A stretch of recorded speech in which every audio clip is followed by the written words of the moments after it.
Este podcast llega a usted por cortesía de la Confederación Patronal de la República Mexicana, www.coparmex.org.mx. La semana pasada generó mucha polémica lo que adelantó el secretario de Hacienda sobre su iniciativa de paquete económico para el 2010, así como los recortes que se anunciaron el jueves. Según sus propias palabras, México enfrenta un shock financiero que obligará al gobierno a ajustarse más el cinturón, endeudarse para provocar un déficit fiscal moderado que duraría hasta el 2012 y medidas tributarias que, aunque no lo especificó, pudieran traducirse, por ejemplo, en incrementos en las tarifas de servicios públicos. Hacen bien los actores políticos que han levantado la voz para alertar de los riesgos de inestabilidad social que surgen por la combinación de la recesión que vivimos este año y eventuales recortes a programas sociales o aumentos en impuestos o servicios. Y lo mismo aplica para los que se muestran más preocupados por el peligro de perder la estabilidad macroeconómica que nuestro país ha tenido en los últimos años. Tienen razón en advertir que la inflación y el endeudamiento público afectan sobre todo a las clases más desprotegidas. Sin embargo, harían mejor, y sobre todo los legisladores, si también levantaran la voz para decir que esos riesgos no solo son producto de la crisis que efectivamente nos llegó de fuera, sino de las cosas que hemos dejado de hacer a lo largo de varios años, muchas de las cuales están precisamente en la cancha del Poder Legislativo. De hecho, hay otra crisis de por medio, la de un estancamiento de la capacidad de nuestro país para evolucionar.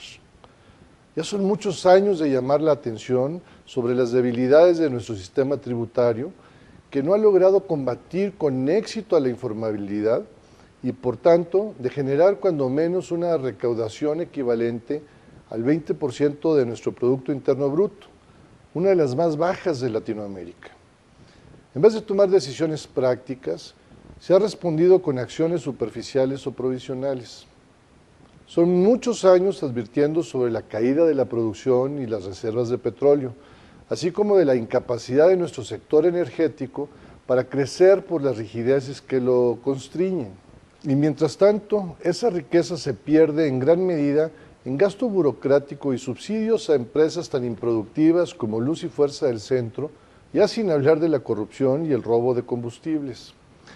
Por eso, a los legisladores que piden tener mucho cuidado con tocar los programas sociales, hay que pedirles que a la par hagan lo que corresponde para romper esta inercia y que seamos capaces de producir el dinero que hace falta para sostener esos programas.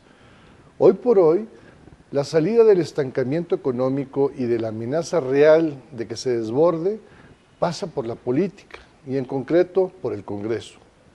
Hablamos del Congreso que tendremos a partir de este septiembre y no del que surja de otras elecciones.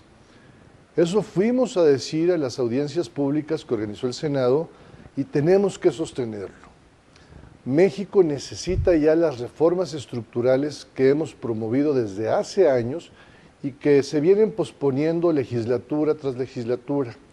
Reforma hacendaria, reforma energética y reforma laboral de fondo. Si no se da esto, es cierto que no hay mucho más opciones que esperar que Estados Unidos nos remolque y bajar el gasto público o endeudarse o cobrar más impuestos a los contribuyentes cautivos, algo que los empresarios rechazamos. Por supuesto, tenemos que tomar otras medidas de carácter más inmediato y que no pasen tanto por un cambio de actitud en los liderazgos políticos, como también lo mencionamos en las audiencias. Por ejemplo, cancelar la eliminación unilateral de aranceles que se hizo el año pasado y de la cual las empresas de algunos países están abusando con prácticas de dumping y poniendo en riesgo a miles de empleos y muchas inversiones en industrias como la textil, la siderúrgica, la de ferroaleaciones de manganeso. Hoy vemos cómo se está importando mezclilla china a precios ridículos, de 2 a 20 centavos de dólar el metro cuadrado, ni siquiera el costo del flete, cuando en Estados Unidos esa misma mezclilla entra a $1.40.